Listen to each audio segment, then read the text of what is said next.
delivery driver? Would you like to be safer and less stressed while driving and earn more at the same time? The Driver's Utility Helper app allows you to do just that. Create custom filters and its automated system does the work for you, automatically declining unwanted low-paying requests and accepting more profitable requests so you can focus on driving. Visit acceptordecline.com to get started today.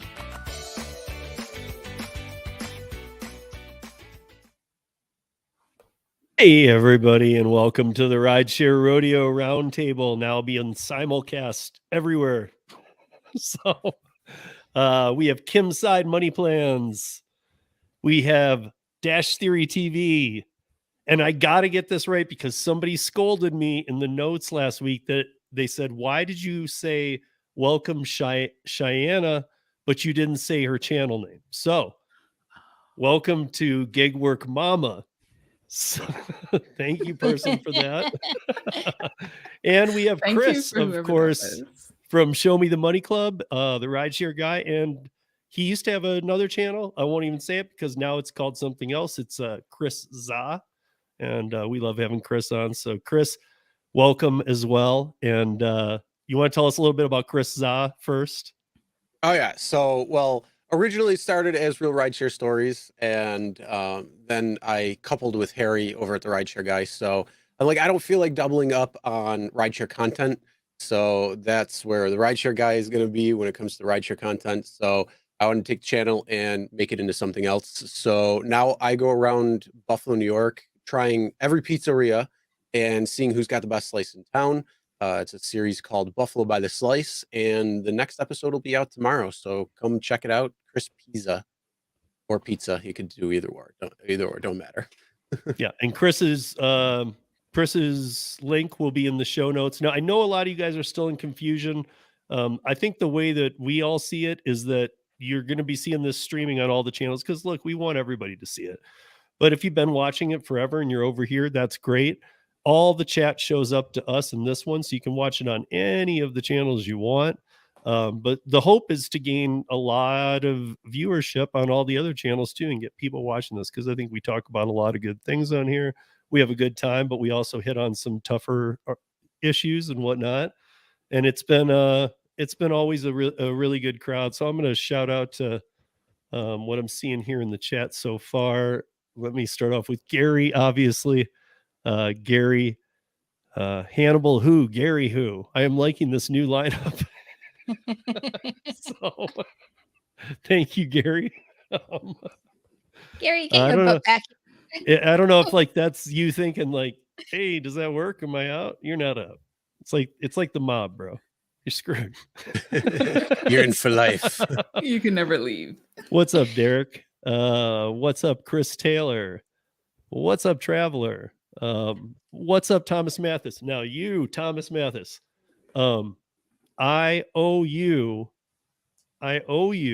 from the night we did the trivia, and I can't remember if you were the one tied to the winner, to John, who won the trivia night, or if you were the one that got the spin, but you won and you never emailed me. So I need you to email me. I threw this past the panel before we started. They thought it was a stupid idea, but here goes it. I'm going to add $10 to what I owe you every week you don't email me, because I got to get you paid. They were saying, no, you need to take away so that it's incentive. I said, no, the incentive will be he won't want me broke around Christmas to take care of my son and get him presents. And it will take away from Max if you don't email me. So You're laying on that guilt trip a little bit. Basically, I'll punish. It's punishing my kid. It's punishing my kid. You're taking gifts away from him. Get it together, Tom. What's up, Tommy? How are you? What's up, Domingo? How are you? Hey, Holly. I saw Holly became a channel member. Thank you. Appreciate that. Digi Nomad. Digi Nomad, if you guys don't know about his channel, you got to check it out. It's mostly shorts and stuff. But one thing really cool I've noticed lately is he's got this hat. And in the top of the hat, he's got a camera. It's like a cowboy hat. and he like, I don't know if he carved it out himself or what he's done, but he's kind of rigged up a camera in there. And so when he's doing everything, it's like through this cowboy hat, and unless you're really looking, you can't see where he cut out the lens hole. It's not very obvious at all. Right, but he's doing the platforms and stuff, and he's interacting with people who aren't as like, it's not like a chesty where it's in your face and you're like, oh, pro idiot. Like, you know? So I don't know. I always enjoy his content. It was nice when I got to meet him in St. Louis 2 years back at the first GigCon. He was a super nice guy, and his channel's interesting. It's different, so check it out. Also, Bud Sodas. I know Bud Soda has crossed his 500 mark, and yay! We just got to get it nice. Up there. So everybody hit up Bud Sodas. He's got to make a list, a playlist. I think he tried, maybe he even did, but you've been doing all these food fetch vlogs. Put them all in one in order into a playlist, and get it to me, get it to whoever. We'll put it out and we'll tell people, hey, stream this, because it's, I mean, you've got hours of content on this that broke up into all these videos, and it's something different. So we'll get your hours up there. Always happy to help. What's up, Rick? How are you? Oh, it's not highlighting. What's up, Rick? How are you? Hey, peace. 52 weeks. Just wait a year. No, Gary, don't give bad advice. Max. Stop, man. He's, you know, Gary, you went through this. Your son went in the Navy. Max is just about to graduate. I'm about to face all those new challenges. It's not like, you know, all this like thought I had about like when he turns 18 and finishes high school, just kind of everything will be chill. No, it still continues forever. There are kids. It's a never-ending story. Gary's house fun. See, no. Thomas, you got it. Steve at RiDESHARERodeo.com or Steve at WithPara.com. You can email either. I don't care. Just email me. You got to email me.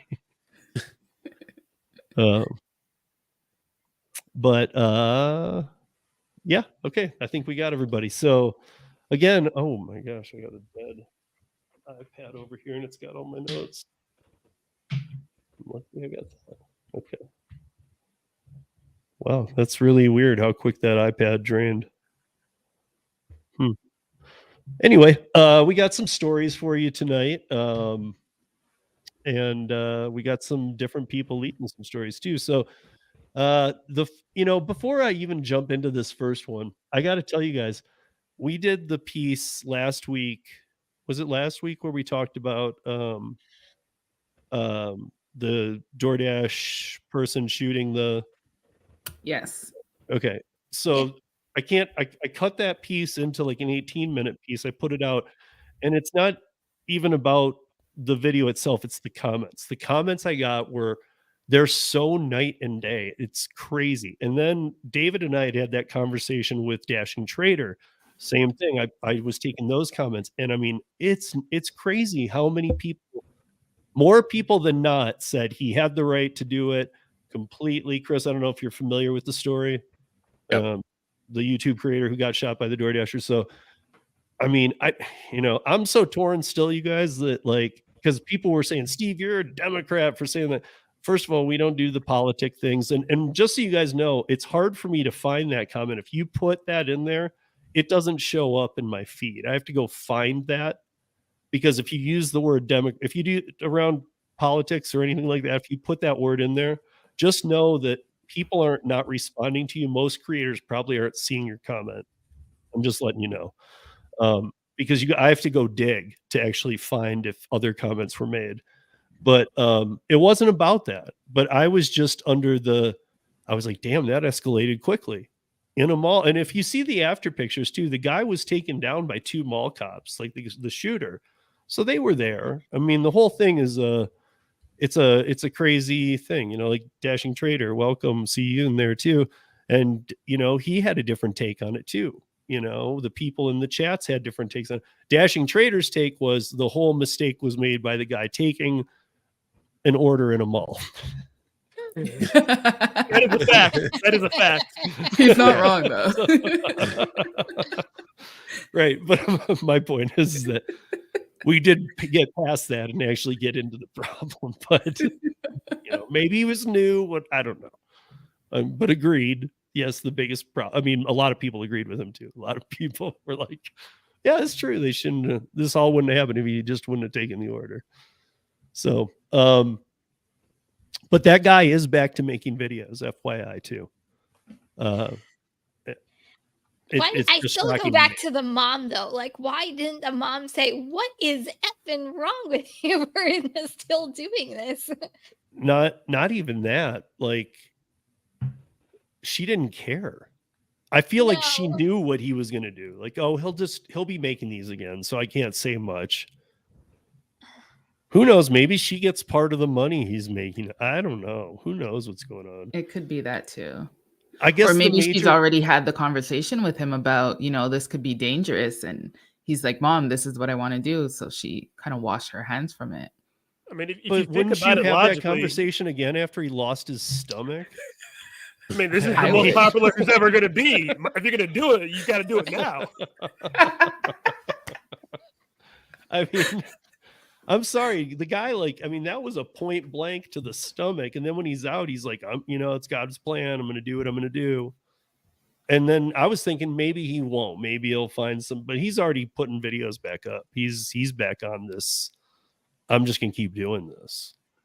Well, he's definitely riding the wave with it, right? Like, it brought a lot of popularity to his channel, I'm sure. So he's not going to push that aside and be like, no, I need to recover right now. No, he's going to be like, hey, people are talking about me. Let me put out new content. What's the quote? Never waste a good crisis. Exactly. Yeah, but aren't people going to watch that and then go, well, I've hated some people that know him. I've hated that guy forever. I guess this is like, I can go shoot him. I don't predict what people will do. Our predictions are never right. I mean, so many comments were like, at least he learned his lesson. He won't be doing this again. I was replying to those saying he's making videos already. He's doing it. He learned nothing. No. It's that's the problem with some people. I mean, that's why, Chris, I mean, you've done tons of rideshare. I've done a lot of rideshare. Not a lot. The other people on here tonight have not. If anything, like I've had taser on me, never, I'm going to be honest, never a gun. But I've had other things on me that, a knife, a taser. I've got literally 30-foot bear mace for when I'm out hiking. So I've got enough to like flood my car. Yeah, I'm going to get it too.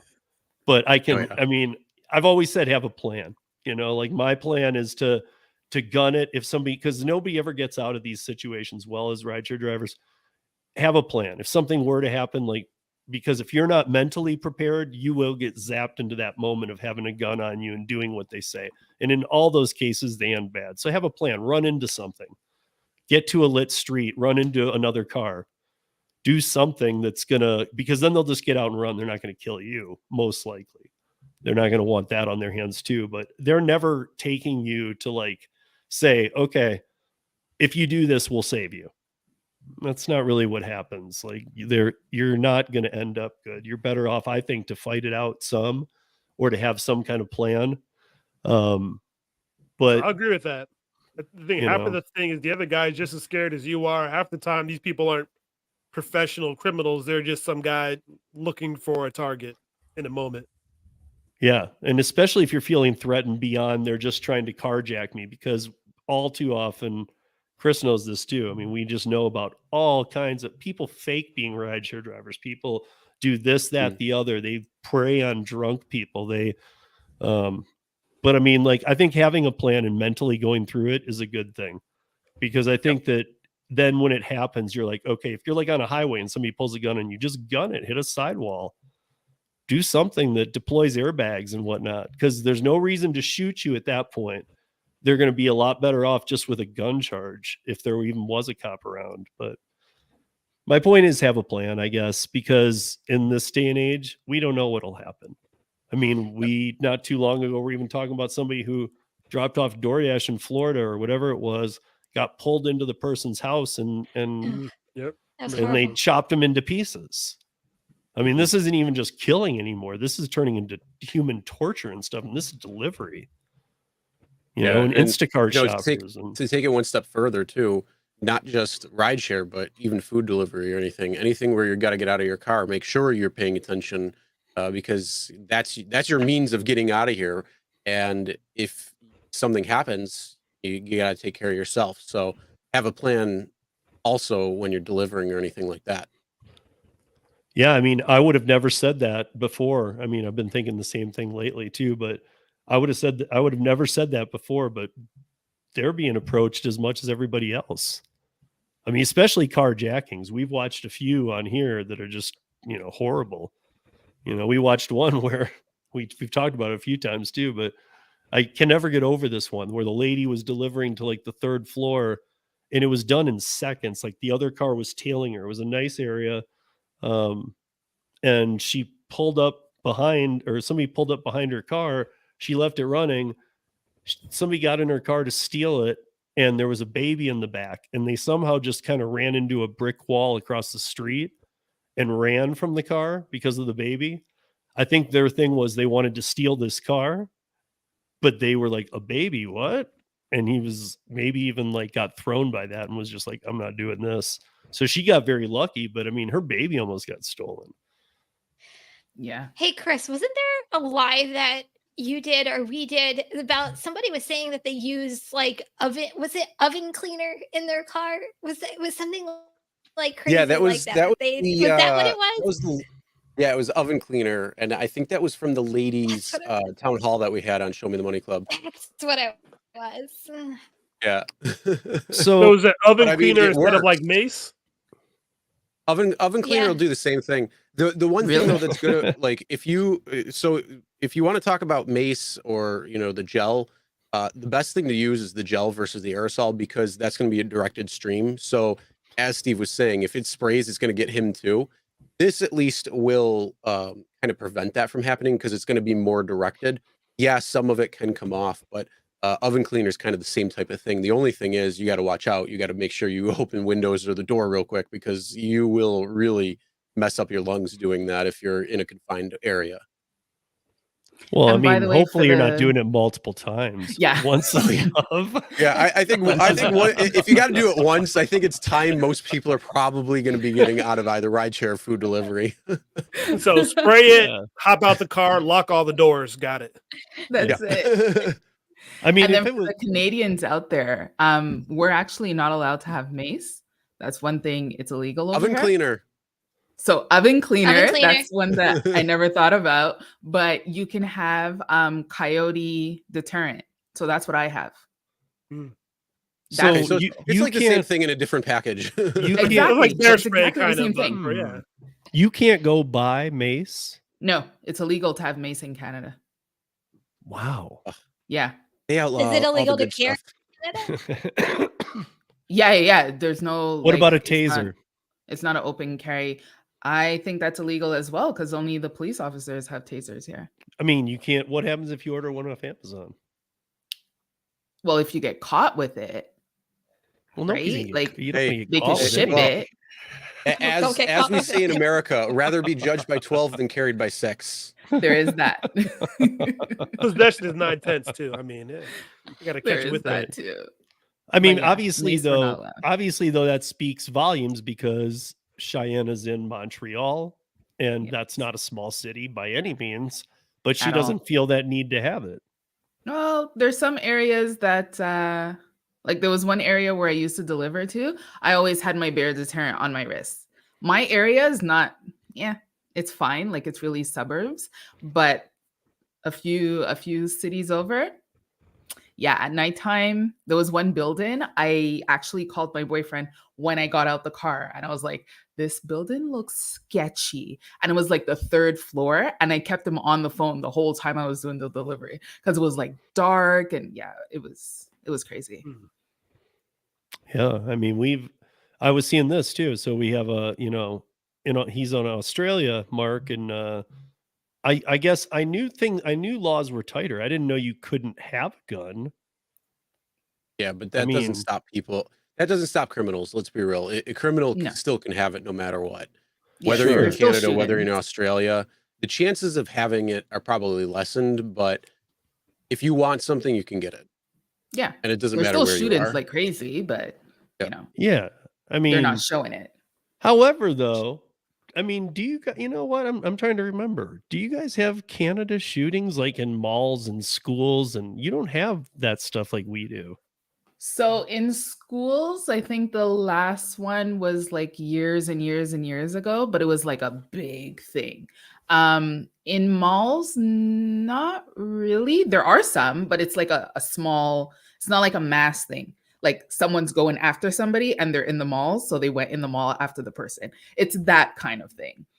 Okay. Targeted. But in neighborhoods, oh yeah, You're there's some lucky. neighborhoods that there's shootings like almost every week. Like it's insane. Okay. Well, I mean, it's still interesting to me though about the school thing, because especially me, every time I bring it up to people, when I roll through the list, people are like, "Oh yeah, oh yeah, oh yeah." They forget how many Colorado's had. A lot of people focus on California, but we've had Columbine, we've had, the Walmart, we've had the Boulder King Super shooting where an Instacart shopper was taken out. We had the school down south by Tony that had a school shooting. We've had so many in this state, and they've been big ones. So it's sad. It's almost become like second nature to us.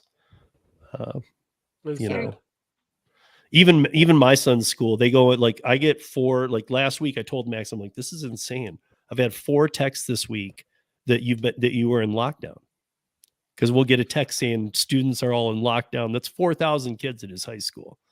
It's a big high school. And then they'll like 20 minutes later say everybody's out of lockdown. Like I don't get any details or anything. Weird. If it goes past a half hour, they have to put out an email saying what happened.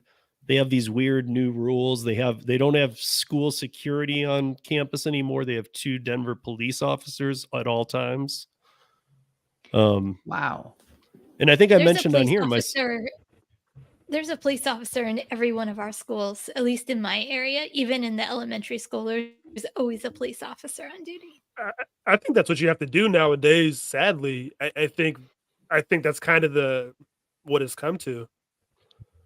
Yeah, I just wonder what the one cop does. I mean, 4,000 kids, 3 buildings. It's usually Not one really shooter, much. One cop. I mean, yeah.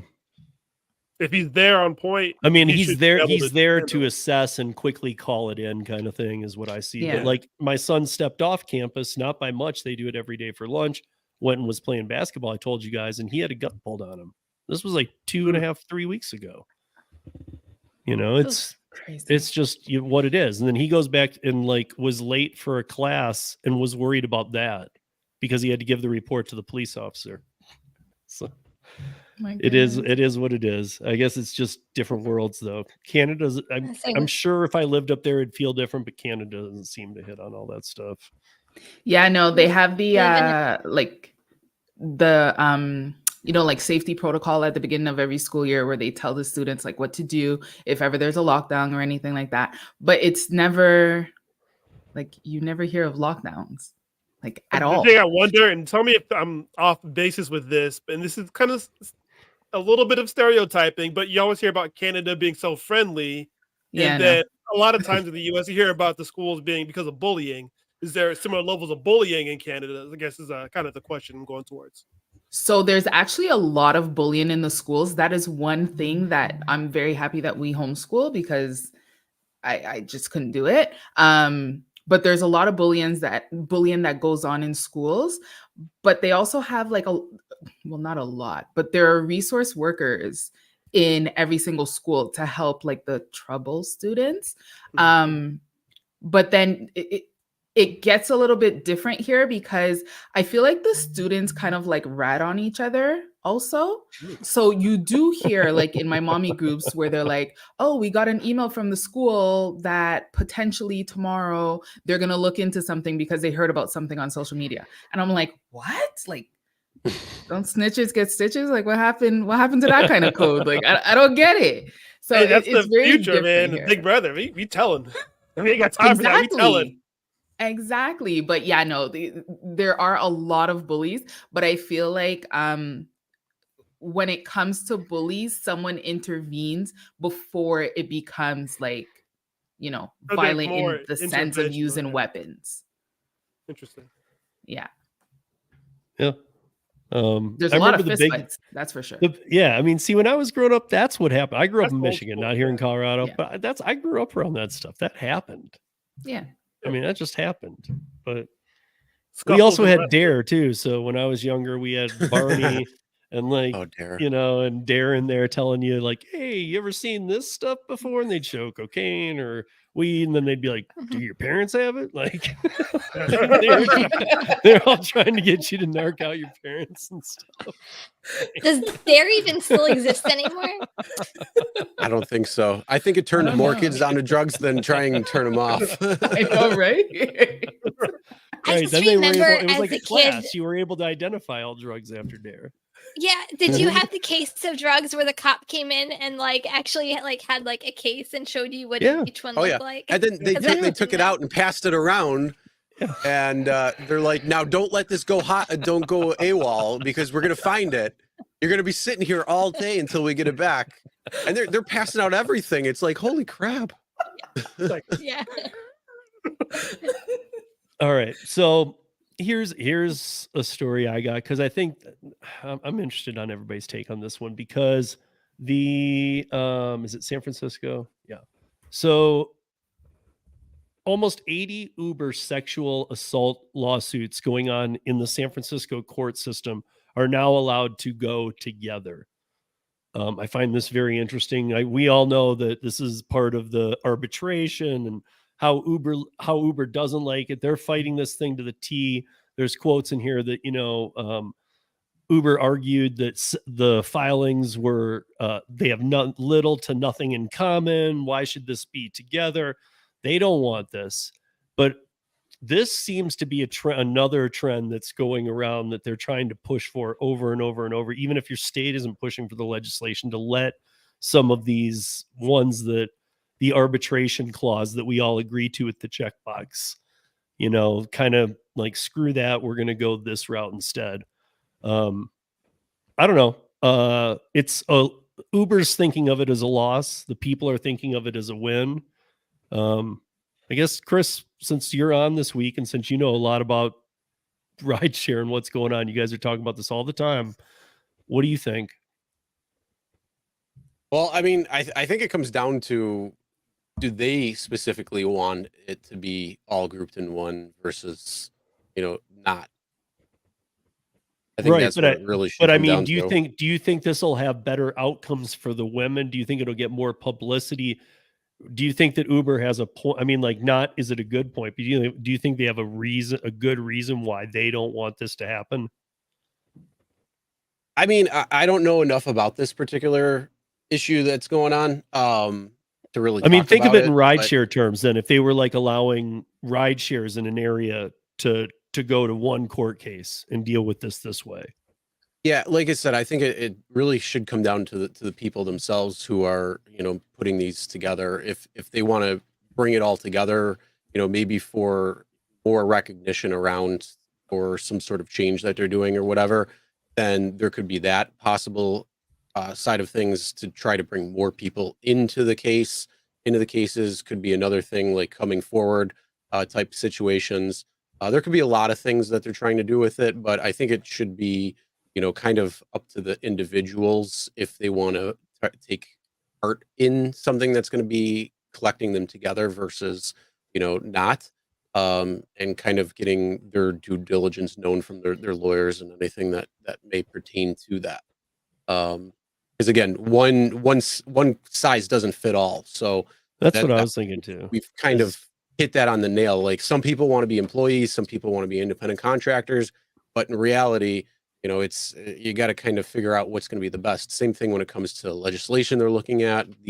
Everything under the sun, it's going to impact people differently, whether it's going to be positive or negative. So again, when it comes down to this, I think it should be, do the people want it to be that way? And then what's kind of their end goal there? Yeah. I mean, I don't know. I mean, one of the things you just said there hits to me like, even though this is an Uber argument, and I don't want to feel like I'm on their side on this. I know they're just trying to get it dismissed, but these lawsuits have little in common. That really rang a bell with me because they are going to have little in common. So what are you going for a judgment? Yep. Are you hoping to like as one of these women though, wouldn't you feel like you got gypped? Like, don't you want like your own day in court to, talk about what happened to you and really like tell your version of the story if you get lumped with a whole bunch of other women? I don't know. I feel like I mean, not that I was ever in a position like this, but I was trying to put them myself in their shoes. Wouldn't you feel like gypped that you didn't get that opportunity, like that individual opportunity to have your voice heard? I don't know. But maybe many don't, because you gotta pay for console. You gotta go out. I mean, it's not like everything's handed to you. Like you gotta go now deal with this. You gotta go get a lawyer. Then you gotta relive it. And right, but there's a lot of these women already. But weren't all these women already in a lawsuit? So were already lawyered up, correct? I don't know if they were in lawsuits. They're combining them, right? They were Uber sexual assault victims who had filed complaints. I don't know if they had taken it to lawyers and how far this was going. Now the judge wants to hear 80 of the San Francisco area ones together. I wouldn't like that. I'm wondering if it's for a bigger picture issue, like trying to make a mark about like create a class action type of thing. Yeah, like, but how they get away with this too. Like, you guys don't ever hear about, like how you're saying it, Kim, because I agree. You guys don't ever hear about the single incident ones because Uber's amazing at keeping that stuff hidden and making sure they just pay you off or shut you up. This makes it more of a stand that press will read, people will see. That's the only thing I can come up with anyway. Like it's demonstrating it's a bigger issue than Uber's like you guys haven't even heard of this, but check this out. This happens. Yeah. I mean, we know this. We're drivers. We know this. Again, I think it comes down to the end goal, and then it's probably something to do with the lawyers themselves versus the individual people. Yeah, I mean, I just find it interesting because I don't think it's not just about the sexual assault thing to me here. It's the fact of a San Francisco court saying, we don't care about your checkbox. We're going to take this case on like this. I mean, to me, that's the big story to me, is that they're saying, yeah, I mean, I feel like people are getting done with that checkbox. I agree too. I feel like even the judges in the courts are getting fed up. They're like, enough, dude, this checkbox is ridiculous. Like nobody knows. We've interviewed people. They don't even know what it says. Yeah, they could have gone in and read it, but it's jargon. It's, sometimes it doesn't make the most sense. Some people are English as second language and can't read it correctly. Even if they're getting it in their language, who knows what words they're omitting. And we all know the wordplay that these companies use in those.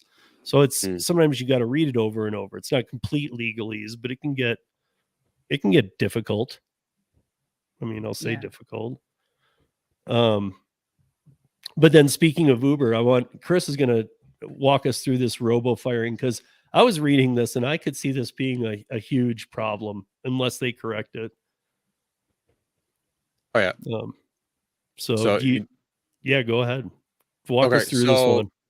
Yeah. So there was for those who don't know, I mean, for Uber, it's like, oh, you've been deactivated, and you just get like a little notification in your app or an email, and basically can't get on to the platform anymore. So it's called a robo-fire or deactivation.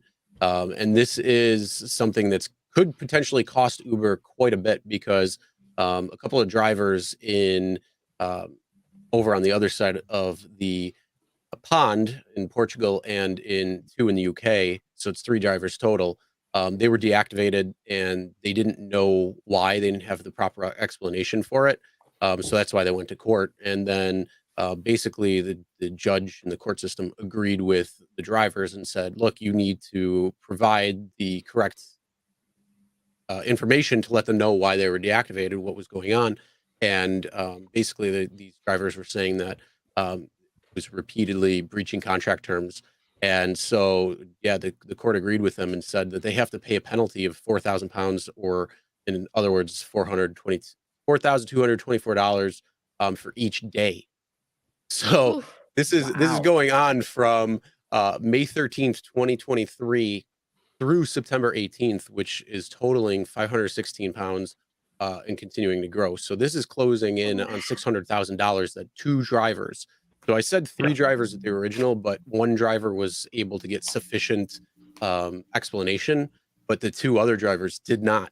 So this could potentially kick their ass quite a bit, but they still have the ability to appeal, and it's still in process of what's going on. But this could be something that could be potentially a bigger thing, because more drivers could try coming back and saying, what's going on here?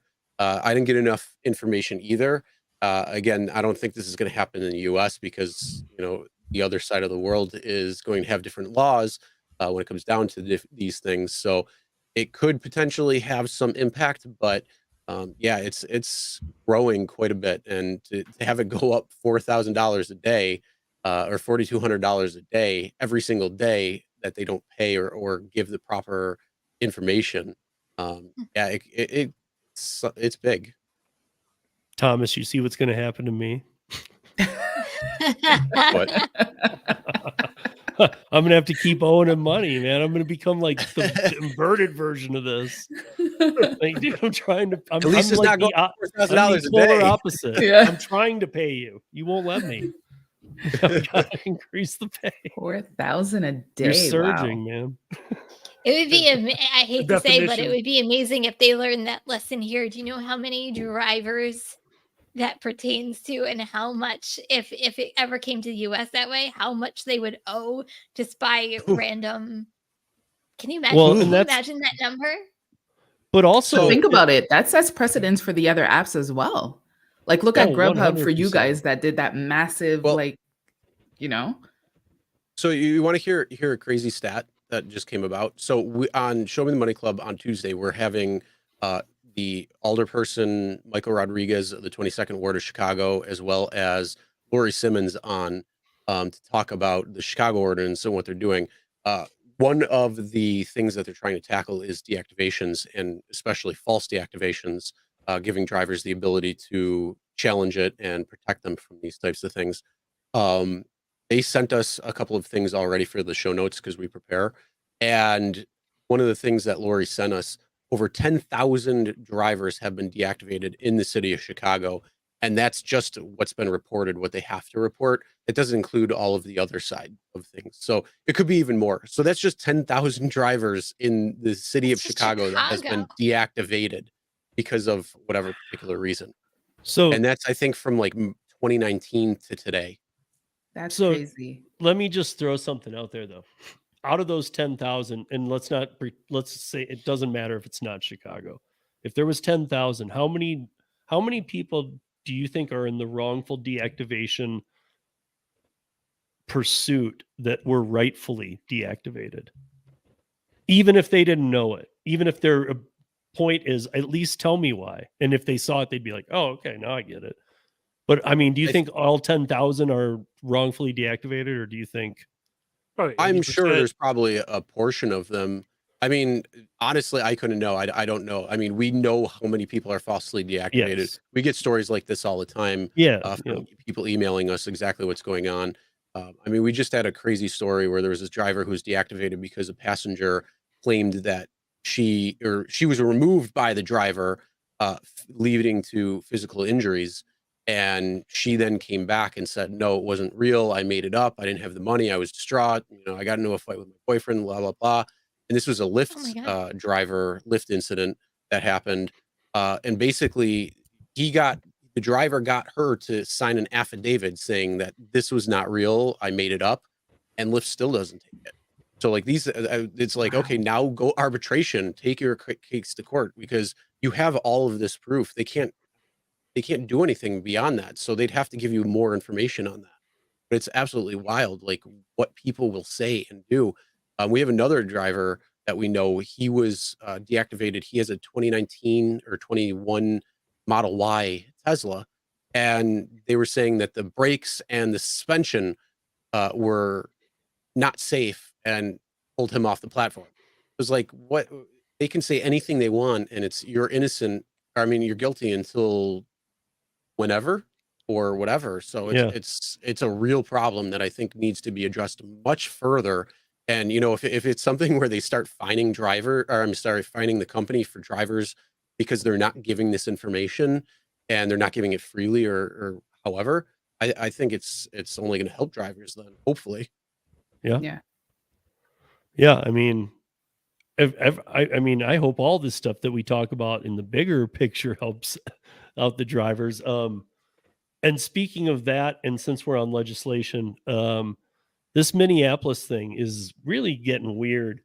I know you guys talk about it on Show Me the Money Club. You have a few times. I've talked with Sergio many times off camera about all of the states in play, and especially Minneapolis, because I know one thing that Sergio really liked about the Washington State model is that it was done for rideshare drivers. I mean, there's new things coming in play for other people too now, but it was done for rideshare drivers to put them under the TLC and to just make sure that they were being, and it seems to be working.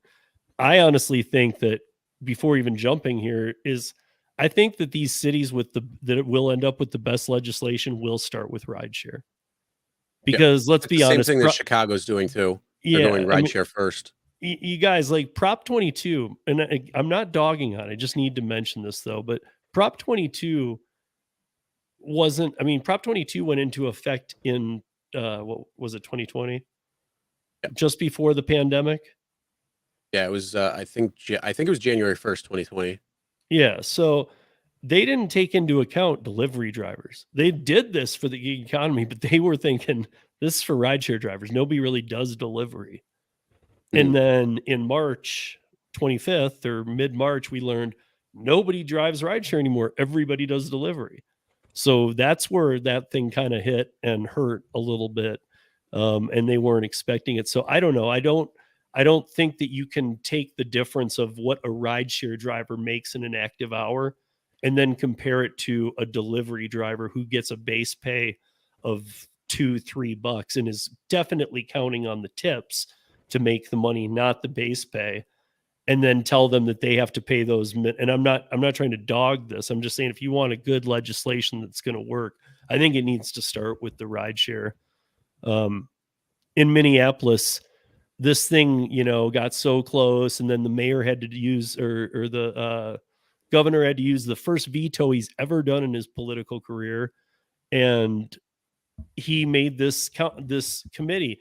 And I don't know if, Chris, you guys expected this too, but I guess when I was first reading about this committee, I was thinking they're going to go into the new year and then they're going to report back. I mean, they're already now hoping on, what did I see here for a date? Like, they're hoping on this month, October 16th, to get the findings back from the committee they made. But also the guy who was spearheading this left when they said, okay, we're gonna pause on this till we get more data.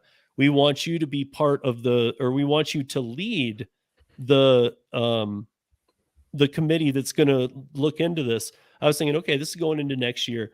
And I still thought it was weird because he just said, no, I don't want any part of that. So here he was saying to the drivers, I got your back. We're going to make this happen. It didn't happen. And they said, why don't you be involved in getting us the correct data? And he goes, no, I don't want that work. To me, I was like, dude, you just bailed on everything and everyone that you were like backing.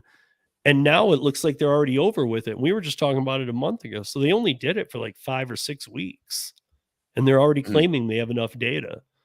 So, I mean, have you guys talked about this recently? I mean, what's the update that you and Sergio have come to with Minneapolis? Because it's on my always checking list. It's pretty much on the same. It's just there hasn't really been too many developments except for the recent announcement where they're gonna basically split it into 2. So I don't know if you saw that, but they're gonna basically now look at splitting it into 2 to try to get it to pass. So I mean, it's an ongoing case. You can definitely tell some people want it because the people that are pushing for it are not letting it go. It's not something where it's got vetoed and then they're just kind of like falling flat on it and kind of forgetting about it. No, this is something where they're trying to push and they're trying to come at it from a different angle. So I think that's something that's going on, something that's going to be a little bit different, and it's definitely different from how they did it with Seattle when they then expanded to Washington. It's a little different too how they're doing it with Chicago. So hopefully they'll be able to figure it out and get some sort of resolution passed there. Yeah, I see that the renewed effort will split the previous ordinance into two: one to increase driver pay, and the other to improve the driver protection and rights. My feeling is they're going to have a harder time with the increase of pay, and they really want to move this driver protection rights into place. I know there's been a lot of claiming wrongful deactivations up there. So I know that's a big deal. I think there's a lot all over the place. Let's be real. I mean, people are making false reports up, left, and right. So it's just depending on whether it's a temporary deactivation or a permanent one when it comes down to it, because they're just trying to get a free ride or whatever it might be. So there's a lot of issues, and I think those need to be addressed big time when it comes to the livelihood of drivers all over the place. And so hopefully we're seeing more and more places. But yeah, as it continues on, until there's actually like something when it comes to movement, or if they're proposing something new, if there's new dates, if there's a new vote, that's really when we're going to kind of hone in and probably talk about it more. Because right now it's kind of in that limbo period where they're trying to figure out where to go and what to do from now. So they're trying to get back those reports. They're trying to see what they're going to pull next. And so it's kind of this limbo phase. So you could hear, oh, we're coming at it from this angle, we're coming at it from this angle, and it could completely change by time, next month rolls around. Yep. Well, I see here that they're hoping on October 16th. I don't know how aggressive they're being with that. I also see in here that there's contributions made from the RiDESHARE guy. Yep, Joe Pierce, I see is in there. Well, that's his hometown right there. That's where he lives. I just saw that. I just said I saw Joe Pierce. I was like, wait a minute. Mm-hmm. So Harry's everywhere, you guys, but nowhere at the same time. He won't show his face around, but yeah, I don't know, you guys. This is I bring this up because Chris knows this too. They're talking about Illinois. Kim Cavan doesn't usually have her ear to the stone on gig app work. However, she's a big fighter in Kim's state of New Jersey. She's amazing. She's done some amazing things helping true IC and traditional independent contractors, freelancers, writers, things like that, at keeping their rights so they don't fall to an AB5.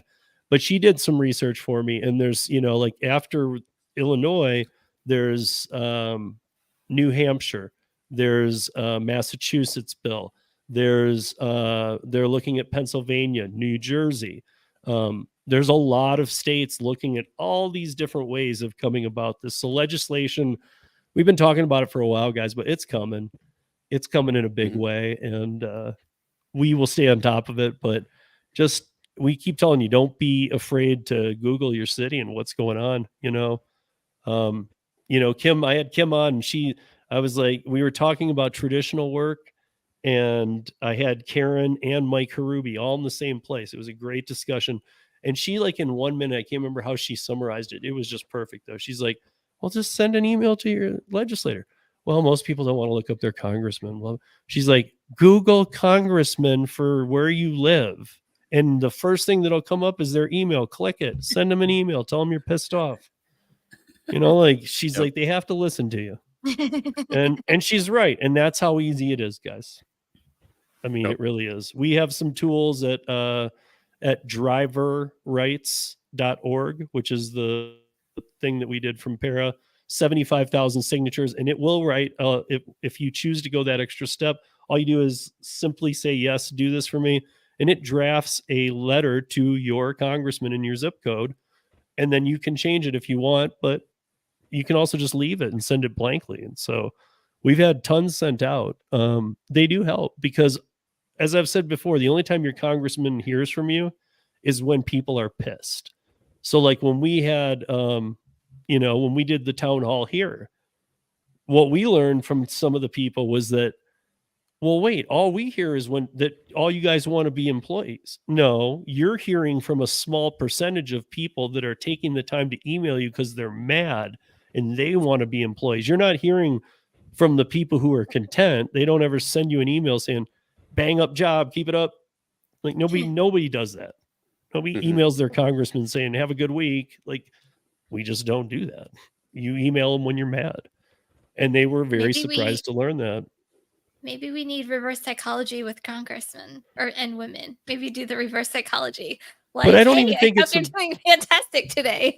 It's not even about that, though. It's about the squeaky wheel gets the grease, because exactly that was what when Sergio was tweeting at the one person who flipped on the Colorado bill that Stephanie Vigil did.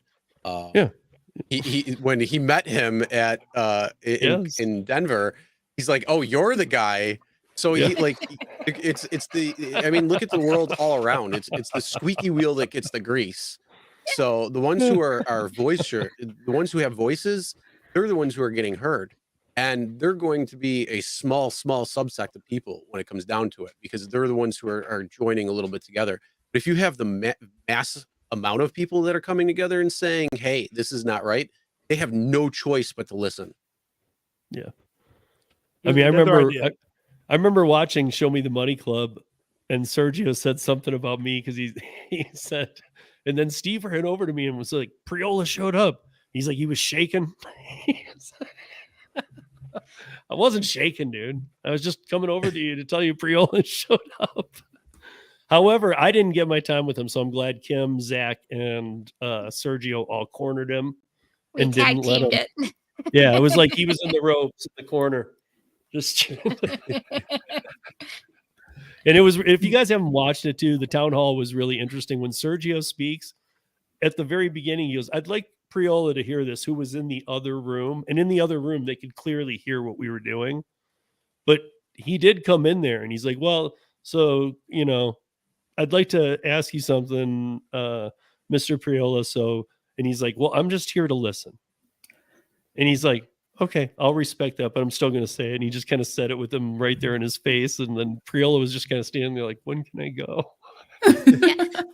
I will say, to Senator Priola's defense, he really was listening, because even when I was talking to him, he's like, oh, and he like recited stuff that I said in my portion of the presentation. And I'm like, oh, you were paying attention, even though you were in the other room. Like, he was really paying attention and listening.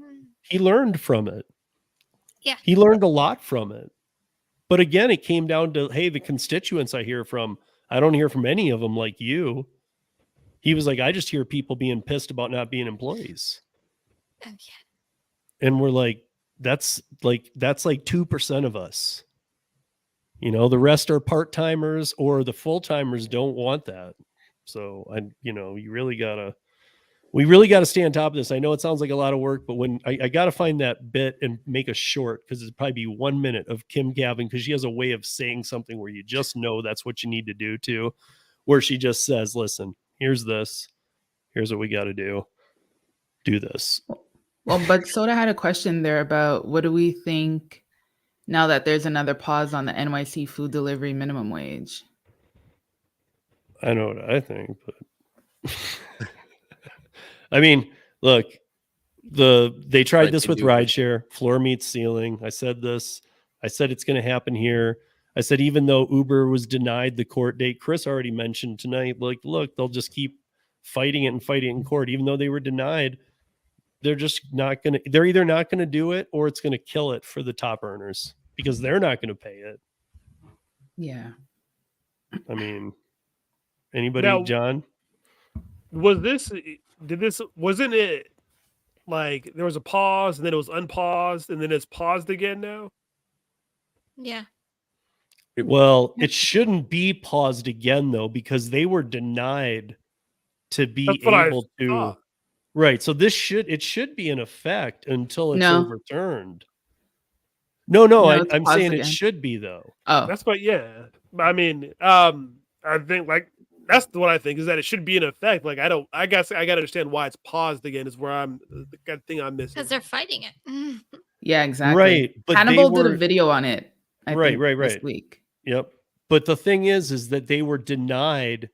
Like, usually they right afterwards you hear about, oh, well, now they're challenging it and they're going to pull, and it still always sounds like BS, but they were denied that one this time. So it should be in effect until it's not.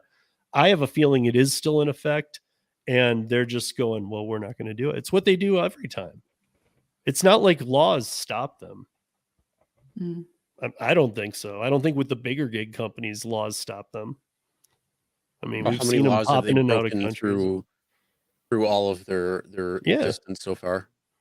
I mean, they're probably like, us not paying that, that's like nothing compared to the other crimes we commit.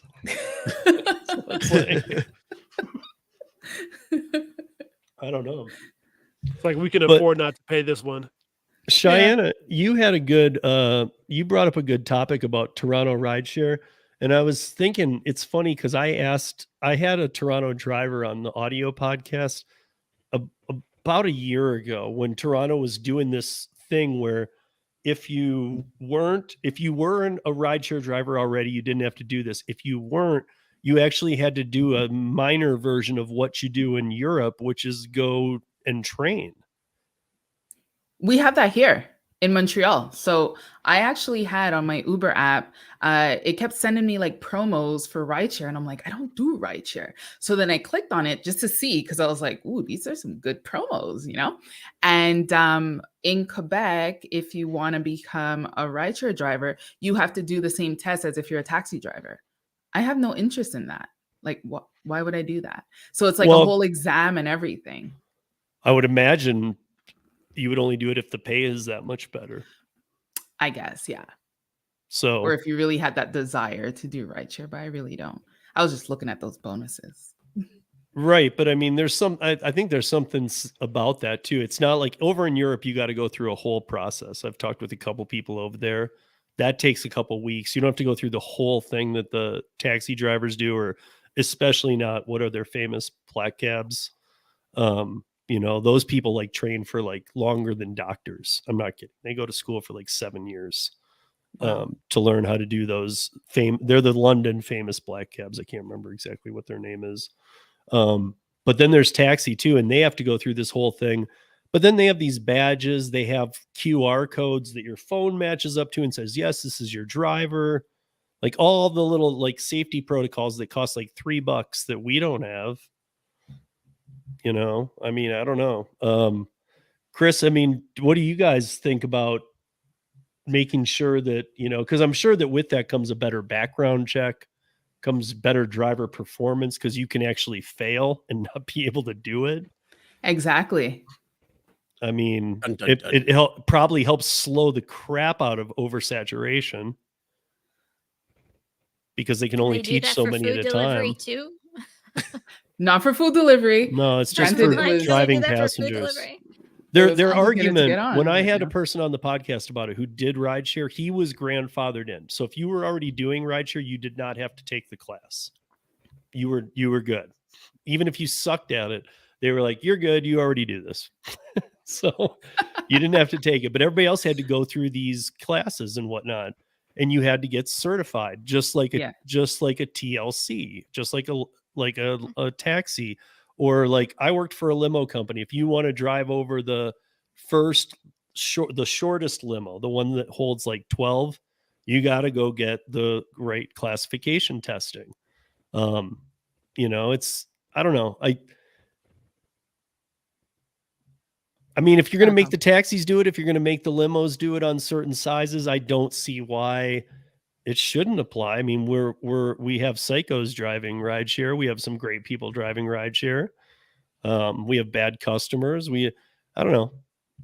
You know, I mean, would that be a game changer? Would it help desaturate these markets? Or that's another thing. I mean, do you and Sergio think, are you finding that less, because I asked Sergio this too, do you think less people are onboarding to rideshare these days because they're seeing some of these, or they try it for a much shorter period than even a lot of people used to? like the churn rate maybe is slowed down I used to have this debate with Harry, and I've had Harry on a couple times. He's had me on once, and every time, no matter what the topic was, we always got into this a little. And he always said the churn rate will never slow. I am a little different. I honestly believe it has. So right now in several markets, not all, but several, it's pretty oversaturated to begin with when it comes to rideshare. So instead of the surge, you're seeing those gray clouds of doom. You're seeing like all this where it's more time in between rides, seeing lower bonuses, lower quests and all that. So I think there's just an oversaturation of drivers. When that happens, you are going to have some people that are going to go on and they're going to say, oh, okay, that didn't really do what I thought it was going to do. Maybe I didn't make as much as I thought it would be, because you got to remember, they did a hell of, the last 10 years, they did a hell of putting the mindset of people saying, oh, this is great. You can go, you can earn money, you can pay your bills, you can go on vacation, whatever it might be. This is a great side hustle for you. So fast forward to, 2019, where it was starting to kind of slow down in that aspect, when it came to more drivers coming on. So when you have that, you got one pie and you got to slice it up individually for each driver on the road. And, then the pandemic hit, but now everything's back to pre-pandemic levels again for the most part. But I think there's more drivers on the road. And so, yeah, when you have drivers that are coming on board, they're going to try it out. And then they're going to say a couple of things. They're going to be like, oh, this is great. I'm making some extra money. I made well, and they're not really caring. They don't care necessarily about, if they're losing money or gaining money, because they're not paying attention to their costs. They're not doing, the things that are going to help them be more successful. You have other people who are going to be like, this isn't worth it for me. So I drive once, maybe I'll drive twice, and then probably call it quits. But I haven't heard anything different when it comes to, people that are signing up and, the 3-month window or 6-month window or so, when it comes to a driver, if they're going to stay on board after that or not. I haven't heard if that's really changed currently, but I mean, if you got oversaturation of time, you're not going to be making a lot of money, and that can turn off some people, I think. Yeah. Well, now in Toronto, the drivers won't have a choice anymore. They won't be able to sign up for Uber rideshare because the city just signed, what did they call it? They freeze licenses in order to manage current levels of greenhouse gas emissions in vehicle for hire industry. So there are no other drivers that can sign up for rideshare as of today until they're testing it out and they have to run the numbers and everything. But until the end of Q4 of 2024 is when they're going to see if it makes an effect or not. So Uber is really what about green? Does green get past it? So this is the other thing, because Uber, they do have some vehicles that follow that rule, and Lyft as well. And they're saying that they are going to be exempt. So they'll be welcomed onto the platform. So you can only sign up if you have electric, basically. Exactly. Whereas here we just put out false states and say by 2025 everybody will be electric. And... I'm pretty sure they'll do that next. They'll be like, I don't know. That'll be the new thing. They'll be like, we can only give you a driver's license in California if you have an electric car. Like, okay, 2030. Yeah. It's crazy. Yeah, I don't know. I feel like that maybe Canada's onto something though, because clearly your taxi industry does better than ours too. That's it. I mean, well, I'm guessing because every time I talk to people up there, they say that the taxi is still competition. Here, I mean, here you have to get a taxi in California on the Uber app.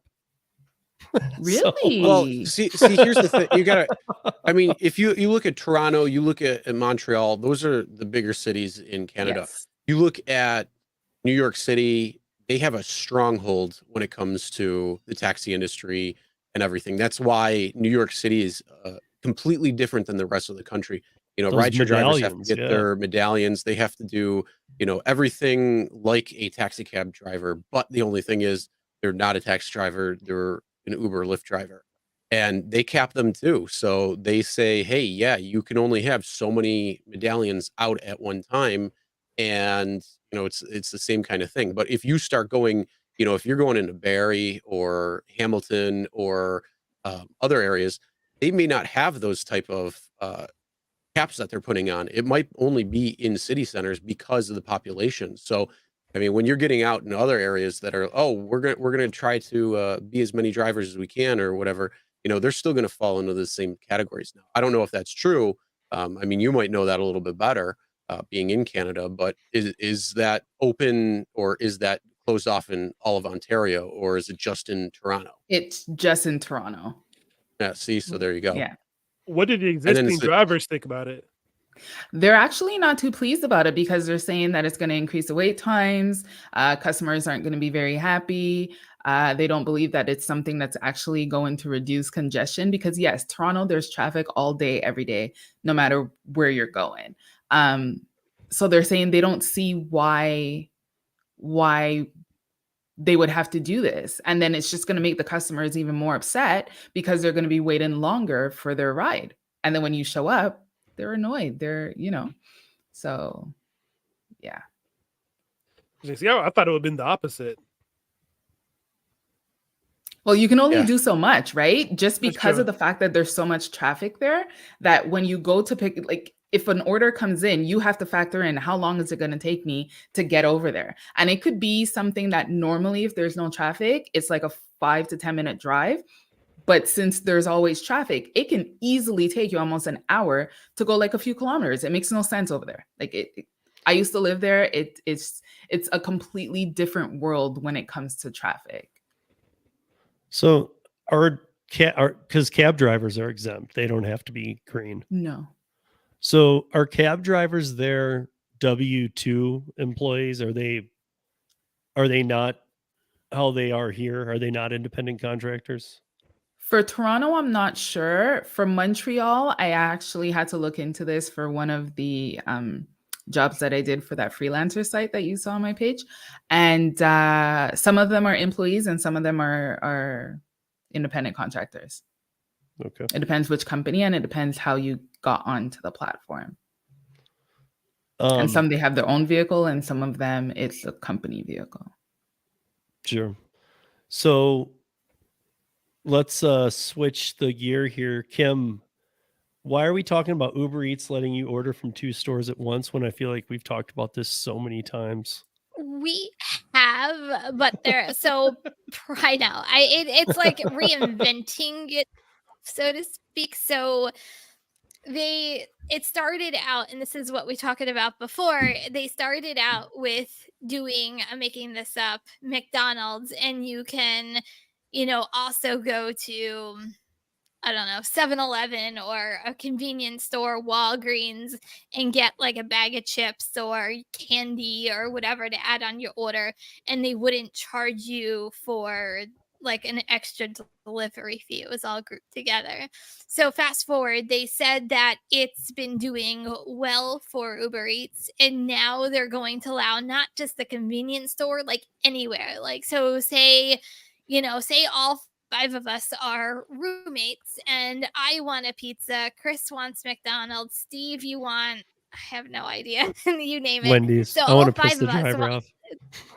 yeah, Wendy's. Like, well, Wait, why would you it's say only that? gonna I be go to Wendy's takeout and it's so easy. Because Wendy's is the hardest, dude. Well, technically, Maybe not it's only yours. 2 restaurants. Maybe not But yours, technically, man. it's only but- 2. Yeah.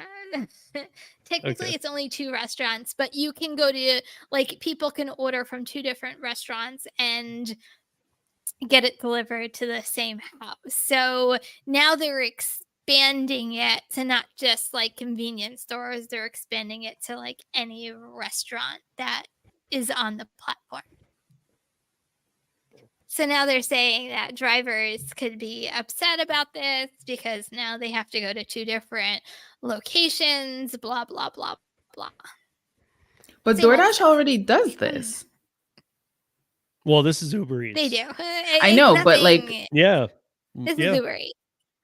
wait, but no, because I've picked up from 2 different places to drop off, and it says like this is at the same drop off location But or they something might have together done like it that. separately. Yeah, but they might have done it separately and gotten charged 2 different delivery fees, Oh, and then Uber Eats probably gave it to you as a stacked order. Now, as a customer, they're not gonna be charged 2 different delivery fees, they're just gonna be charged 1 delivery fee, and then you as a driver have to go to 2 different restaurants. So, that I makes guess my sense. only I don't mind doing it as long as it's going to the same house. To me, that's kind of easy because now you're not doing 2 pickups and 2 drop-offs. And when you're Yeah, doing a stacked order, my problem is how is it going to affect the pay by not having an additional delivery fee? So is that now going to affect the driver's pay because they're not charging the customer more money on the back end? So that's a good point. But Soda said DoorDash doesn't. Yeah, DoorDash does. I've done this many times where I picked up from 2 I restaurants, think and it's usually a meal and a dessert.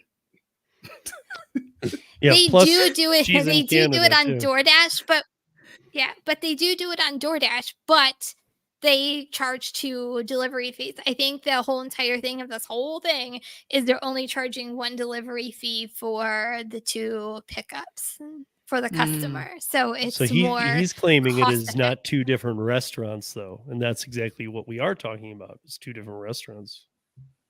yeah. Yeah. But I think Kim has a point. They were maybe charging twice the delivery fee, and now they're waiving that second one, which is pretty cool. What's up, Hey, UDM? UDM. No, it's good for the So I guess customer, from a but for the driver, customer, I would say it's good for the customer. I don't think good for the driver. I mean, I think you're going to be losing out on money as a driver by this whole entire thing. Yeah. Hopefully, Oh, the My customer opinion. sees how much they're saving and they decide to put it in the tip. I mean, it's Yeah. like Okay. Instacart Let me know how saying, you make out "Hey, on that one. we're gonna pay you. You know that $8 that you've been complaining about? We're gonna pay you 4 now. You cool with that?" Like, no, we're and not don't cool with worry Yeah. because that. we're lowering the cost, but you'll get more orders, so it'll even out overall. Yeah, Right. of And if course. somebody cancels on an $800 order, you get to keep it, and we'll just offset it against all these hard workers. Like, Yeah, but then they give you $3. come on, dude. So John, I'm trying to make sure that we get to some of these. We're not going to get to everything tonight, guys. But John, I want you sent a specific one that I always try and get an independent contractor one in here, and I think this is the closest one. Warehouses are calling on gig workers. I think we constantly talk about there's all the people that are complaining about gig apps. There's so much more coming to the gig space. Like it's not just going to be delivering food. And I think this is a good example. John, you want to walk us through that? Or Yeah, so basically, the way that it's described is like in a warehouse, people who have like a warehouse background. There's an app, and I forget the name of it, but essentially, you sign up, you prove that you're safety trained, you put on your experience, and then it kind of rates you like you have on the gig apps, or you have like your attendance rating or your, I guess, subjective work rating. And so basically, the managers or the foreman of these warehouses, they get 24 hours. They have within 24-hour notice. They're able to go on there and say, "I need to fill in." So there's one step back. The other thing that the people have is like you have your availability. So I can work 6 a.m. to 10 a.m. on Thursday. I can work, 2 p.m. to 10 p.m. on Friday. And so basically the managers go in there and they just pick slots and they fill people in and people get jobs 24 hours in advance, a week in advance. And so these people who have maybe a full-time warehouse job, they put themselves on this app for extra work and their available time, their off days, and they get the extra work. And yeah, so that's the way of it. The way of it, I think they said that like around 20% of some jobs are being filled this way in these warehouses. So it's an interesting chunk of these that it's already expanding to. But ultimately, especially going into the holiday season, it makes it easier to hire seasonals or just to you know find overtime, pick up overtime, give out overtime, and kind of I can see this expanding to like other industries, like especially call centers, where if you know how to handle Verizon, you can do AT&T and T-Mobile and Sprint as well. So that's the kind yeah, of the forecast of that. it also seems like it could be a good threat to the hardcore long-term employees. Like, hey man, look how easy we bring in all these people. If you can do McDonald's, you can do Burger King, you can do Five Guys. Why not? Yeah. I know, but I'm just pointing out on the other side of the spectrum that W-2 doesn't seem as secure anymore when they bring in a bunch of gig workers and they're like, see how we did No. that in a snap?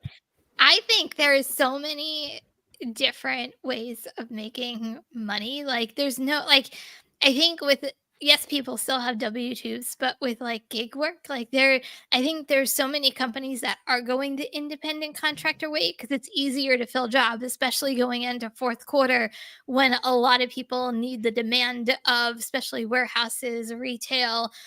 Why not? I think there's just going to be so many different ways of making money through different apps, gig apps, stuff like that happening all over the place. I think it's just going to keep on expanding.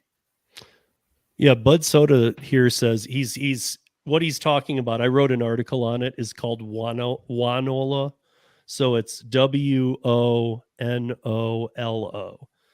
If you guys look it up, it's Wonolo.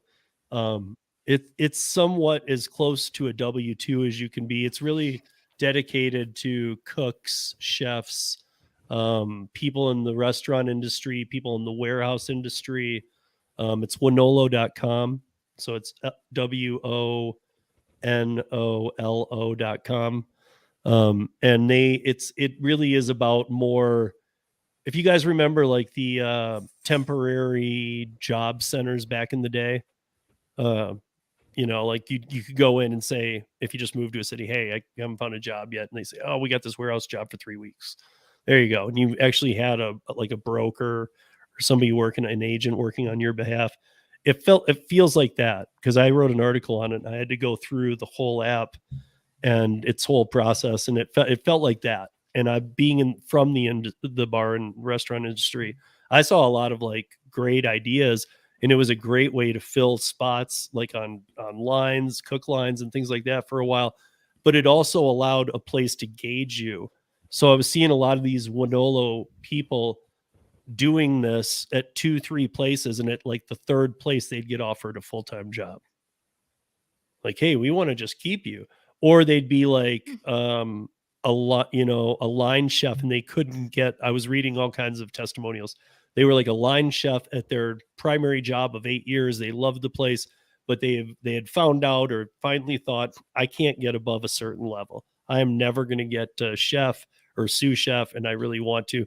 So they go start like doing Wonolo on their days off and seeing if they could improve their skills and if maybe somebody else would offer it to them, or if they could bring something new, a new trait to the restaurant that might make them more in play for a bigger promotion. So there was so many benefits to it. I liked it, but it's not an app. It's not an app like we are talking about. You don't go log in. But yeah, it's like work ready kind of thing. It's like you can go. It's like a trial basis for W-2. Yeah, it's similar to like InstaWork, like a temp agency. Yeah. Yeah. So, I know that. So Cheyenne, you have 2 here on Skip the Dishes. I don't know. I want to give any kind of plug we can because we never talk about Skip the Dishes here.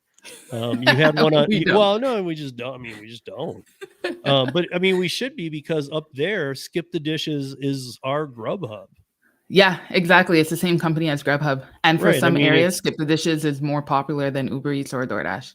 Right, and I mean, like you were saying the same things that like we think. Like Grubhub bags are nicer than DoorDash bags. They're amazing. They are. Skip the Dishes bags are better than. Yeah. So it's funny. They're like your third company. Yeah, which is funny because they're the ones that pay per order. They pay the most. Their bags it's the best purchase I've made for all of my gig anything. But yeah, you don't really hear about them because it is just a Canadian company, right? But here they are doing cooler things than the bigger companies. You're talking about partnering with chefs to help people. Yes. I've talked about this leftover thing, and we've talked about it here and tried to formulate ideas, but what's going on up there with this? So there's 2 things with Skip. One I'll talk about really quickly just because it's always been this way. Skip is the preferred partner for the NHL, so the hockey league over here. Mm-hmm. And so anytime that you Well, yeah, there were two. So anytime that you, either watch their games or anything, if there's going to be like a commercial for food delivery, it's going to be skip the dishes. And they always try to give away tickets with, fill out this contest or whatever the case might be for drivers and also for customers, which is actually really cool. There's always something for drivers. Now, one thing that they did before was they had these pants that people can wear whenever they were watching the game, and it had built-in pockets into them. Now, built-in napkins in the pockets. Now they came out with a fleece and the where you put your pockets in the front, it's like a hoodie. There's like microfiber towels because they did they went around to find out what is it that people like to eat whenever they're watching a hockey game, and pretty much most people said wings. So they're saying, you don't want to have a mess while you're eating your wings and then you look down and you miss like a big shot. So now they have this hoodie that if you make a mess on your hoodie, it's totally fine. The microfibers are going to suck it all up and you're not going to miss anything. So you're saying Canadians are now using their clothes as their napkins? It seems like it. They're using their clothes as their napkin. It's huge. I am so grossed out by this right now. Like I imagine everybody being like, "Why does it smell like wings in here?" Or It's like, so big. I mean, I'm I just going to think say, of like wing sauce on your hands, and Yeah. So wing then sauce and you really mess thinking up of heater, wing so it's like sauce on dripping your down and hands you and put it going. in. See, Yeah, you just Kim, put it in the now's pocket. that time. I'm glad what you won't happens let if me you- do your laundry. You can do your own laundry. You know, I call that failed product launch. But Because think that about would it, seem even when really they had rude. the again pants and with the the napkin. sauce that you had on the. Well, I'm assuming you wash But it in what between, happens right? if, like, say? But what How does happens that get if, like, say clean? you're eating wings and Yes. you get through one and you go in and you clean your hands, but then you get a second wing. What do you do? The second wing wipe? Does it go on your first wing? Like, this is so gross. Find a clean spot on your shirt. So that is Yeah. one I article. don't with get skip. it. I really don't get that either. That one's weird. Same. If It's we weird did to that me. here, I don't even think that I mean, I think customers, driver, I mean, I feel like everybody'd be like, what? I'm not doing that. I think a lot of people would. Some people would be like, "Oh yeah, sure, perfect. I alady used my It is so hoodie gross. already. Right. This is just a nice spot for it." But Well, you mean it's just a I think the wearable vast majority napkin? would be like, "Nope." Sweet. It's a wearable napkin. It's insane. And then the second story with Skip is that I so can I know go a lot in of people. so many directions with this. I know. Imagine We'll if it we'll was the get you pants one, with the Kim. hoodie. We'll get you one. We'll get you a Oh, skip the that would be dishes cool. microfiber No, please towel. don't. Yes. You're getting one. No, please don't. It'll never be used for what its intended purpose is for. Use it to like Please clean don't. the car. Oh my goodness. Don't worry, And then I'll the send it to second your house, article- Steve, to get washed every single time. Oh. He might keep it. You know how much money we're gonna spend shipping this thing back and forth? Okay. I know, right? But now's Microfiber. this is the better story because I think this Yes. we've talked about this. People should be doing this here. So I like this one, but I was telling my boyfriend about this one, and he's like, I don't understand why we need someone to explain to us what to do with our leftovers. Like, you just heat it up and put it with a salad, put it with a side, but whatever. So Skip, what they're doing is they've paired up with 3 chefs, and what they're doing is they're helping people turn their leftovers into another meal. Because they're saying that, 70% of people have leftovers in their fridge, and about 68% of that gets thrown out because people said they don't know what to do with it. And I'm like, I don't understand. What do you not know what to do with your leftovers? But anyways, so they showed this one video where a chef took like a veal parmesan and he made it into like this amazing breakfast sandwich. And I'm like, but it's just the veal parmesan with breakfast stuff and you made a sandwich. Like, why does somebody need a chef to explain what to do with the leftovers? I don't understand this. Like, don't they just put it in the microwave? Like, what happened to that? But who has the chef that they're Also, Damn millennials. And this is what I'm wondering, because when I was talking about it with my boyfriend, we're like, but I don't understand. Like, if you have your meal, just heat it up and eat it again. And I'm like, okay, Exactly. maybe it's just like the meat, or maybe it's just like the pasta. Maybe they're so it's trying not to like make you feel full. like you're getting 2 meals out of it. What basically they're trying to make a TikTok out of leftovers is what it sounds like. Yeah, it Yeah. really seems like it. And It seize really the opportunity does. that millennials don't know how I to don't get it. reheat their I'm like, food. I don't get it. It makes no sense to me. Well, I mean, like why do you maybe need help? 2 dishes. Maybe if you like, if Cheyenne has one and then her boyfriend has one, and they both like eat 2/3 of the meal, it says, "Hey, take a third and a third," and guess what it makes? Like, I guess that'd be kind of I mean, weird. let- So I- yeah, I- these I- chefs are like I- making I- videos And then on you're how on to like worst. transform Then you're food. on Worst Cooks of America. But you know what? I'm- In I'm all wondering if- honesty, the food looks good. Like that sandwich he made looked amazing. But I don't see why you need someone to show Because you he's a how to do chef. that. I'm wondering if they're just trying to get people to use their leftovers instead of throwing them out, because the majority of people probably do actually do that instead of, eating them. I know I'm guilty of that as well too. I try to that was eat. the whole We premise. actually eat it quite a bit, but there are definitely times where it's like you throw it out and you're like, oh, why am I throwing this out? But it's been in there for a few days or something. So I'm wondering if that's kind of like I'm hoping that's kind of their play. But if it's just something where it's like you don't know how to reheat your food, then I'm more worried than not on other circumstances than that. That was actually the whole premise. It's because Oh. 68% of it got thrown out. And it's to lead up to the Circular Economy Month and Waste Reduction Week. I didn't even know that was a thing. So it's still what you're thinking, Chris. It's still like a mallet to the head going, "Hey, guess what? You're throwing that in the trash, but you can eat that later again." And they're like, "What?" Yeah. And here's how. I mean, Yeah. I don't know why they want to do that. I think they'd be like, oh, well, you know what? We're going to give you smaller portions. So then you eat everything all at once. And then when you want your second meal, you can just order from us again. I mean, if they're looking for money. If nothing was learned from that discussion, at least we should take away that, look, homeless people, there's channels to be started. You could be showing us how to make meals from trash cans. Like, what do you do? Oh, look at the half-eaten chicken. Nom, nom, nom. Right? But you can't eat that chicken alone. You got to find some he's tearing through it. Oh, there's a couple of flies on it. More protein. Yeah, that's kind of weird. That's kind of weird. But I think that's what, so Chris, to answer your question, I think the reason why they didn't do that, because then that would be a marketing thing. That would be okay, well, if it's smaller portions or whatever, and you need to order again, then that's technically helping Skip's pocket and not helping the customers out there. Because out of everyone that said that they threw away their leftovers, 73% of them said that they're actually willing to reduce the amount of leftovers that they're throwing out. They just don't know what to do with it.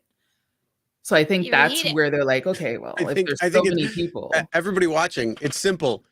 Eat it. 2 words. It doesn't make any sense. It's called a microwave.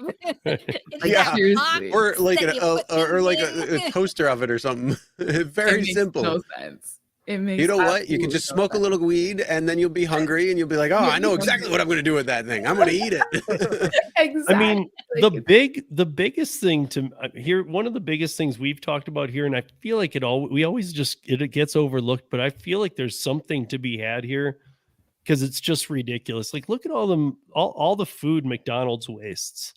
And then the deal they have with like DoorDash and stuff to like, well, we'll pay for it all. Don't worry about it. Just throw it out. Like, I mean, literally in my market, I live in the market with Van. You guys know Van. He does some crazy stuff, but at the same time, he's one of the people who's really shown some of the late night McDonald's that I know, those locations. And there's like 60 bags there that are about to make their way out to the trash can. Why can't that go to the homeless or something? They're all sealed.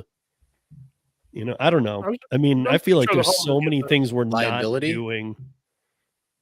Actually, it's because of liability.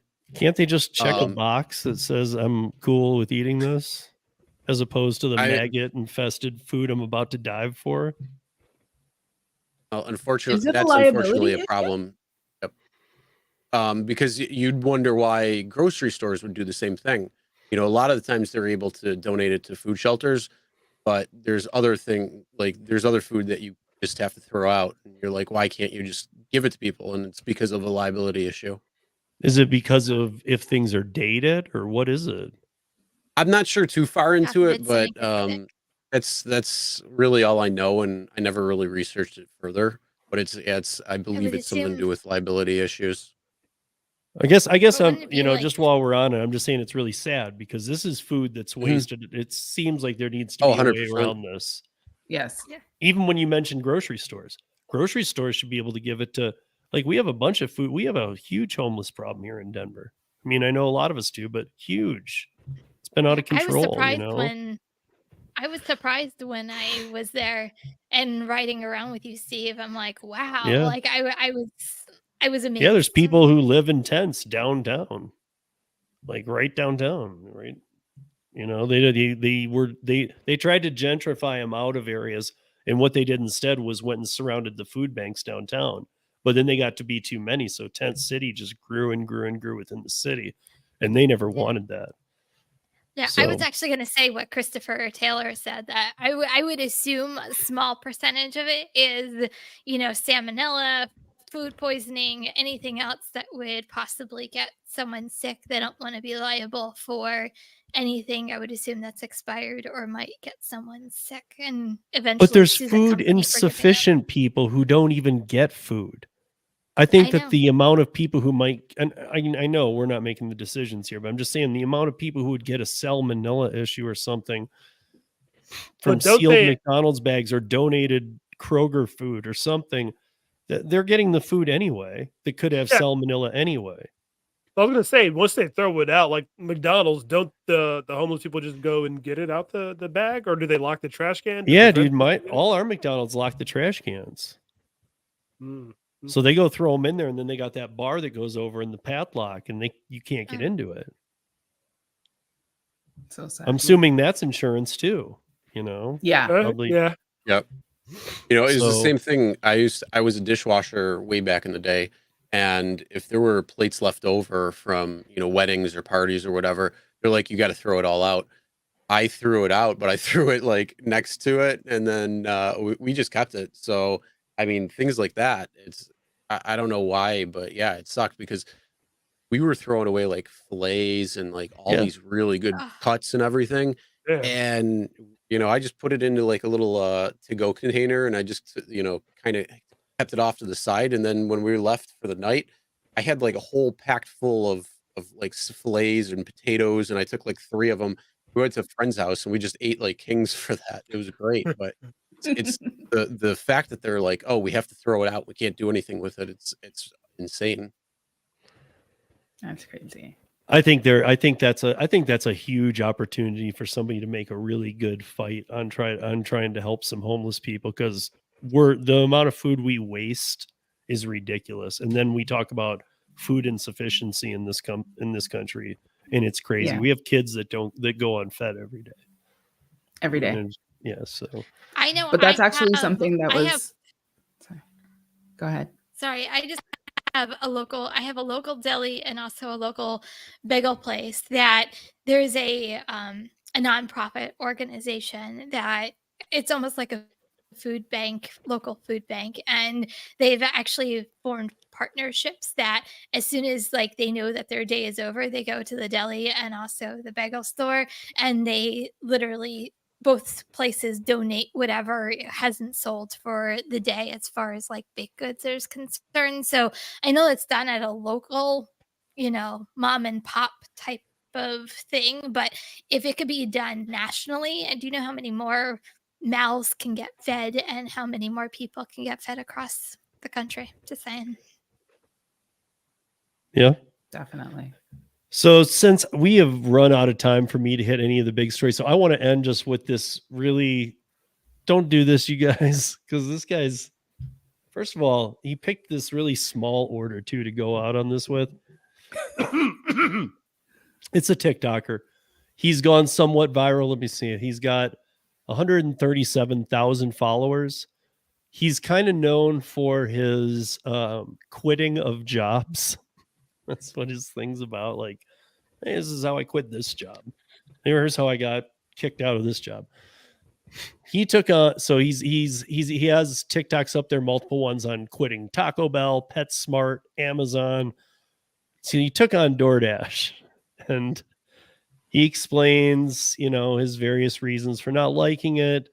And he took his triggered by the orders of the day, saying that they were absolutely crap.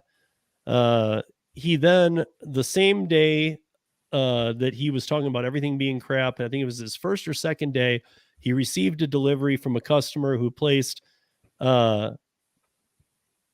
Shake Shack order. And so instead of doing his job, he picked up the Shake Shack order, ate the meal, and deleted the DoorDash app. Now, we've heard That's them all, one way but of this is doing new. it. This is new. This is like deactivating yourself by stealing. So it's, But why would you do Shake Shack? Why wouldn't you go to like a That's what I steakhouse just and said. do like good, Right. like or get, like, right, or something do like, good for humanity. Taking a $500 Instacart order. Say, I Well, quit. here's the thing. Let's be real. He was doing it for the views on TikTok. He wasn't doing it because of any other reason. Yeah. So he probably wasn't even thinking about that. He's like, oh, what can I do to do this and, kind of give my TikTokers or my viewers what they want to look at. And that's basically all he's doing. If he was smart. What I found funny about this though is this guy like lasted like a day. So during the day he's going, this is crap. I'm not going to he in his first day was like, this is all junk. These aren't worth taking. And so then I'm thinking, is he just waiting now? So he knows he's going to do it. He's already quit other jobs on TikTok. Is he just waiting for the order he wanted? He's like, God, I hope a Shake Shack order comes in. And then one comes Who in. knows? He's like, Maybe he really I'm likes done, it, man. Maybe he really likes it, or that was the closest thing that he likes to eat or something, versus the other orders that they order and you don't like it. I don't know. I don't think I've ever seen. I don't think I've seen this before. I think the best title would have been "I quit after my first DoorDash delivery." But no, because it's not even after. He didn't do it. No, I know, but what I'm saying is I he quit did it like during my first DoorDash order.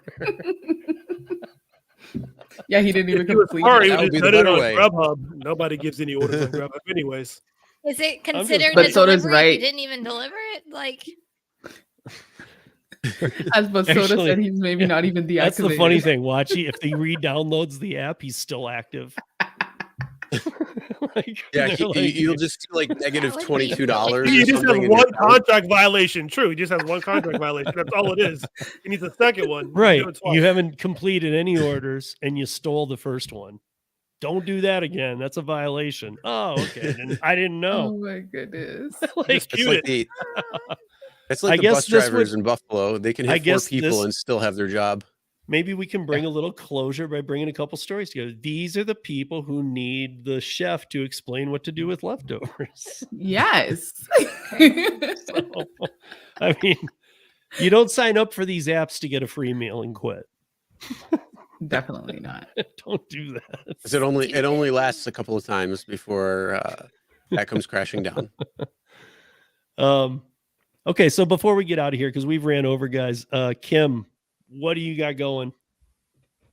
what don't I have going? No, I'm just I kidding. don't know. You are a machine, so I've actually dropped a lot of videos this week. I have another one coming out tomorrow. Hopefully I can get it edited tonight and before I go to bed, and it'll be out tomorrow. I've just been working differently on different apps. So go check out, yesterday's video and the next one that's coming out. I saw that Kim did the I did. yeah. ArrowWorks. I did another one today. I think I'm on like 3 or 4 with Paraworks at this point. They're starting to really come to my area, which is why I haven't done them previously. So it's been really good. So I can't say enough great things about it so far. Trying to think what else. Money Hungry is on Wednesdays on the Rideshare Guy. This Wednesday we have Lou and Mary from the Long Island Dash Experience, so they will be joining us this nice. coming Wednesday. So that's pretty awesome.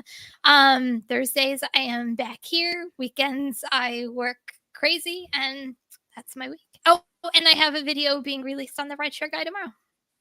Right? Nice. Oh, I thought you released one last week. No, Or was it it's week this before? week. Because it's every other No, week. it's probably the week before. Yeah. Okay. Okay.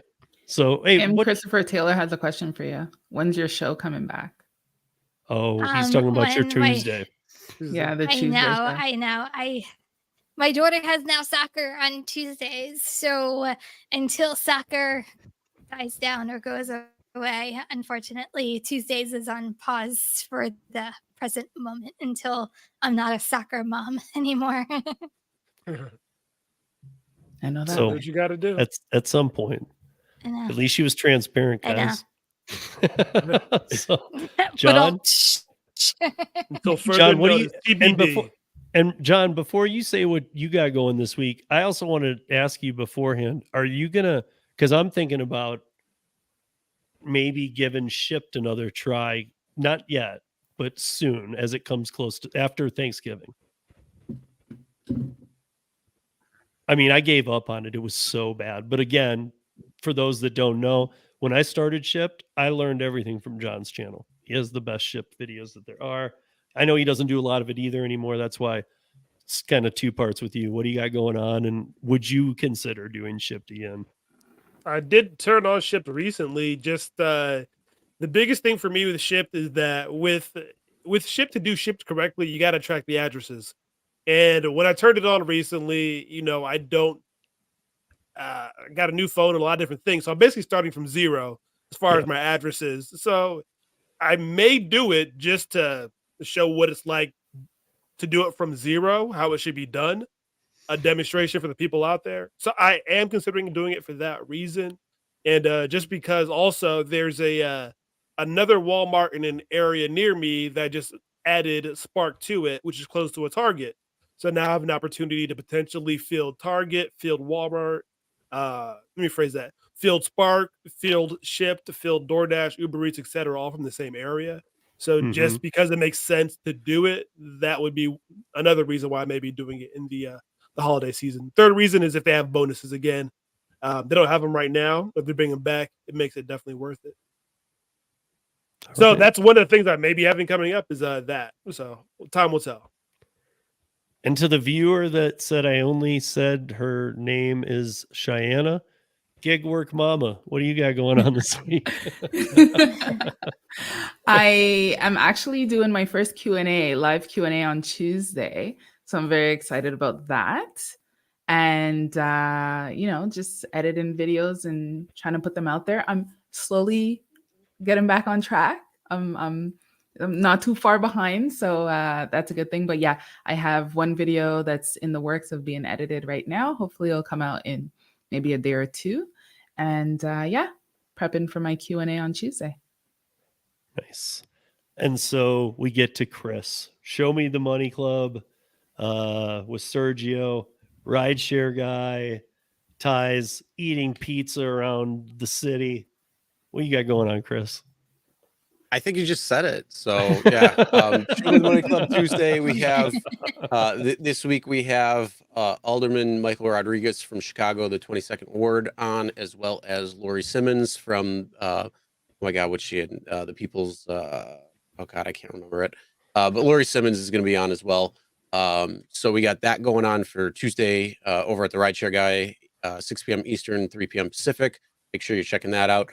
Check out my other channel, Chris Pizza. And yes, I go around pizza, or go around Buffalo, eat pizza, rate it, see who's got the best slice in town, share some cool things about Buffalo and all that good stuff. So a lot more on top of it too. So will the pizza thing expand when you travel? Yeah. Like when you go to Vermont? Yep. There will be a still by the You'll slice. try a pizza place. Yeah, there will be a still Okay. by the slice. I already talked to my Yeah. wife about it, and she's like, "Oh yeah, okay, cool." Okay. I was going to give you one place to put on your pizza journey. Doesn't matter when you get there. It may not be for a while, but it's called Moose's Tooth Pizza. It's in Anchorage, Alaska. If you get a chance, just put it on the list, look it up. Literally When you're in voted like Anchorage. top 10 in the nation multiple times. Okay, I'll have to check that out. I'm always keen for I can trying give you some different good places places and in New Jersey. that. All right. Well, See, I mean, I'll have Chris to keep could go on the everybody road posted. with So this if thing. I'm going around to different areas, then I'll have to hit up everybody and see what's the best place to go. Well, New Jersey is a little You'll find a lot closer in than Montreal. Alaska, so